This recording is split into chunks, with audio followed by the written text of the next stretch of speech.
and we self-masturbated, and I watched George intently this time, instead of, I just keep pushing myself a little further to take some pleasure in an area where I don't normally, or maybe couldn't ever, and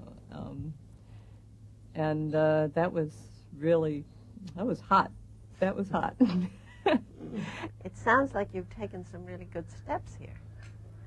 And I really see how you're ready to take the final step. George, you've been waiting for this all week. Does it feel a little less important than it did in the beginning? Yeah, I would say so. Because I could stop at any level and it would be okay. Somehow I feel like it's going to be different. I feel like I've reached a turning point somewhere, and that so I'm curious, because it's a new adventure right now. Thank you.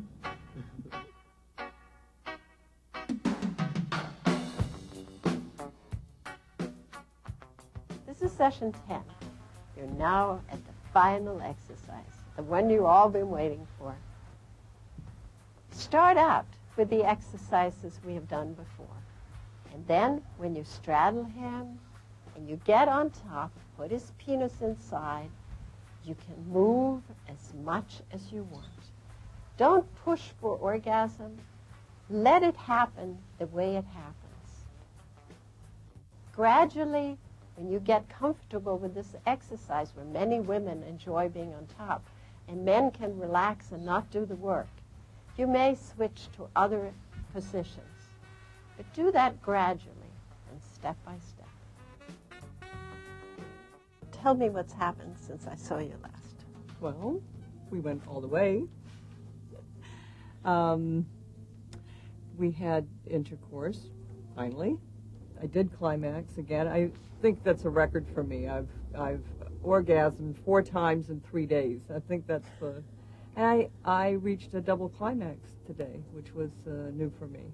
After I climaxed, about a minute or so later, a minute and a half later, I climaxed again. But it was... You really let yourself be open. Mm-hmm. I really hear how open you are, and how you just let yourself flow into an orgasm rather than push for it. And when you do that, you can have lots of them. That sounds terrific. What happened for you, George? I took my time with it.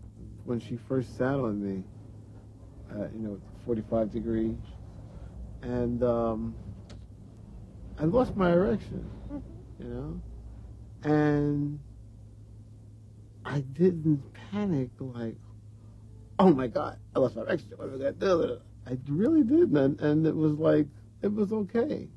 It was okay, and then it came back.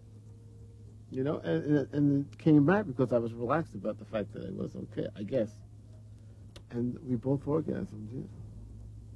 How is it for you to have intercourse again after the last? I enjoyed it a lot. Changed positions a couple of times. What other positions did you use? Side is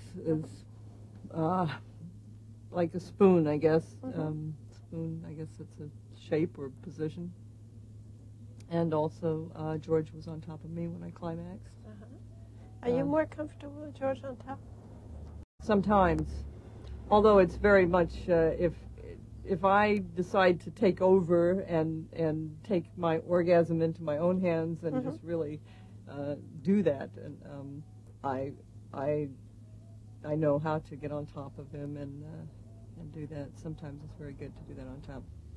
Anything you want to say in terms of summing up what you have learned here this week? I think that from earlier on in the week, I could identify the fact that I could utilize, from the beginning of the touching session, that I can utilize other methods that didn't involve me having to have a job, the job of sex, of arousing Jan, arousing myself, having an erection, climaxing, having her climax. The touching sessions with George have been phenomenal. I love all parts of what we've been doing, so that it just gives me a wider variety of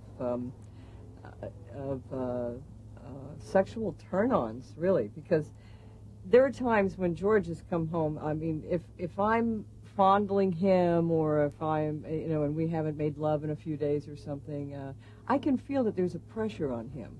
In the past I felt that. I think now if I said I want to initiate a touching session, or I want to be touched now, I don't think there would be a threat in that. I think he would be able to give me what I need at that moment, which is to be touched.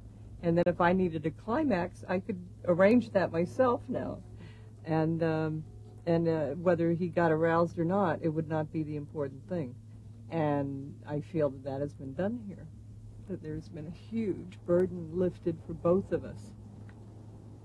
And it just means pleasure for me, and it means being able to open up to George more and more all the time, to open up to myself. These tools that you have learned in this workshop, you can take home with you. And at any time, you can backtrack to touching session number 1, number 2, and try to create an evening a week where nothing happens, where you just stay nude together in bed.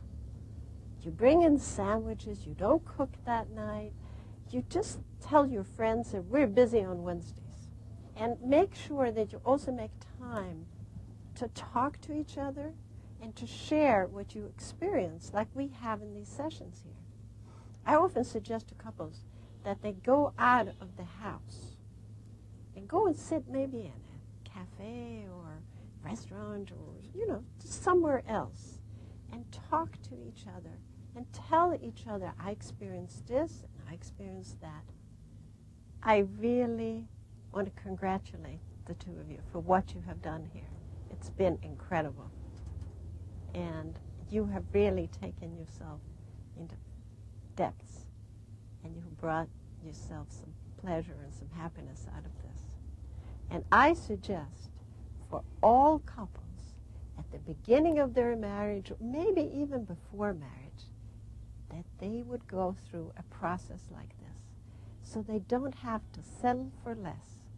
And I think it would help many people having much better sex lives at any point of their marriage. But the earlier you start, the better it is.